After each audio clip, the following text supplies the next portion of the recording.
Hello friends, welcome back to my YouTube channel Science India Tech के इस episode में मैं आपका स्वागत करना चाहता हूं। आज हम बात करेंगे मिराज 2000 और सू-30 के क्रैश के बारे में। जैसा कि हम जानते हैं कि शनिवार के दिन मिराज 2000 फाइटर जेट और एक सू-30 फाइटर जेट का क्रैश हुआ।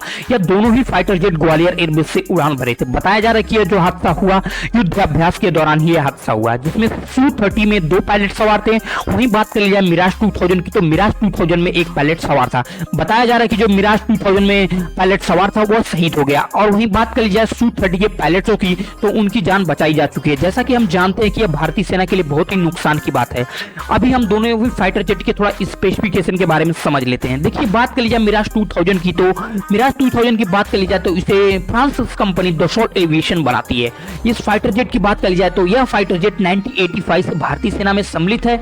यह एक सिंगल सीटर का फाइटर जेट है। इसके लेंथ की बात कर ली जाए तो 14.36 मीटर इसकी लेंथ है। वहीं विंग स्पैन की बात कर ली जाए तो 91.3 मीटर तक इसका विंग स्पैन है। वहीं टोटल वेट की बात कर ली जाए तो 7500 केजी तक इसका मैक्सिमम वेट है। और कुल टेक ऑफ वेट की बात कर ली जाए तो 17000 केजी तक यह वजन लेके फ्लाई कर सकता है।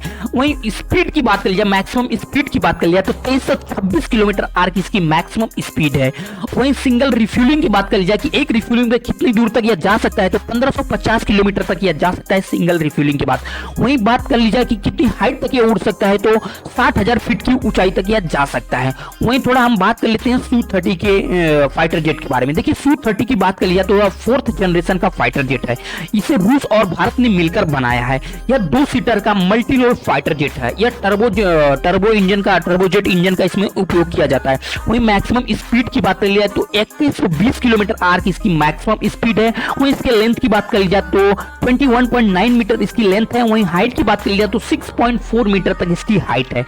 ओवरऑल वेट की बात कर लेते हैं तो 38800 केजी तक इसका मैक्सिमम टेक ऑफ वेट है। वहीं रेंज की बात कर लिया तो 3000 किलोमीटर तक इसका मैक्सिमम रेंज है।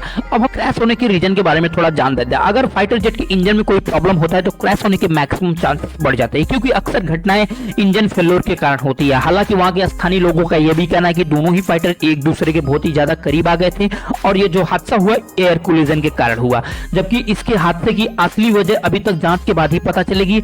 वहीं बात कर ली जाए मिराज 2000 की, तो मिराज 2000 की बात कर ली जाए तो उसका इजेक्शन सिस्टम बराबर हो नहीं पाया था।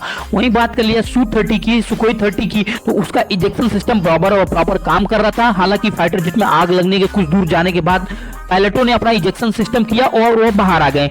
आपकी जानकारी के लिए बता देना चाहता हूं कि अगर पायलट को एहसास होता है कि उसका फाइटर जेट अब कंट्रोल में नहीं है, तो वो इजेक्शन सिस्टम के जरिए अपने आप को फाइटर जेट से अलग कर लेता है। इजेक्शन सिस्टम सीट के बगल में 2 बूस्टर दिए जाते हैं जो कि हाई थ्रस्ट प्रोवाइड करते हैं सीट से बाहर निकलने के लिए। बट बहुत सारे ऐसे केसेस होते हैं जो इमरजेंसी के टाइम जो इजेक्शन सिस्टम काम नहीं करता, जैसा कि मिराज 2000 के साथ हुआ, उसका इजेक्शन सिस्टम प्रॉपर काम नहीं कर रहा था। और वहीं बात कर लिया सू-30 की, तो सू-30 का इजेक्शन सिस्टम है ना बहुत ही अच्छा है।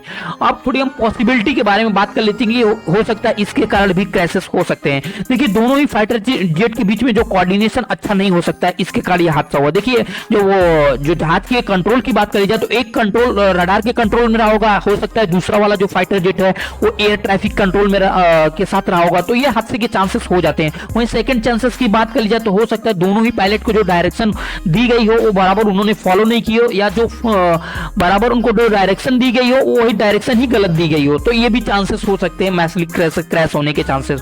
हो सकता है कि दोनों ही फाइटर जेट अलग अलग कंट्रोल किए जा रहे हैं, क्योंकि दोनों ही फाइटर जेट अलग थे। कह सकते हैं ये सू-30 का उसका सिस्टम कुछ अलग है। और वहीं बात कर ली जाए मिराज 2000 की, तो हो सकता है कि उसको अलग से ऑपरेट किया जा रहा हो, तो इसके कारण भी हादसे हो सकते हैं।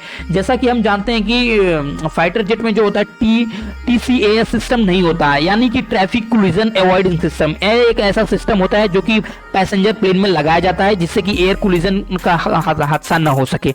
देखिए, कंट्रोल की बात कर ली जाए तो ये कंट्रोल रूम में एक तरह का अलार्म लगा रहता है, जिसके कारण अगर कोई भी ट्रैफिक कंट्रोल कह सकते हैं कोई भी फाइटर जेट सामने से आए तो उसमें एक अलार्म दिया जाता है, जिसके कारण यह इस हादसे से बचा जा सके, जो कि फाइटर जेट में नहीं होता, ये पैसेंजर प्लेन में दिया जाता है। अब 4th चांसेस ये भी हो सकते हैं कि बहुत ज्यादा कोहरे के कारण जो विजिबिलिटी है बहुत अच्छी नहीं रही हो, इसके कारण भी हादसे हो सकते हैं। तो बहुत सारे चांसेस हो सकते हैं, लेकिन इसकी असली वजह हालांकि रिपोर्ट के बाद ही पता चलेगी कि इसकी वजह क्या है। जो क्रैशेस के बात कर ली जाए सू-30 और मिराज 2000 की बात कर ली जाए तो। Thank you friends.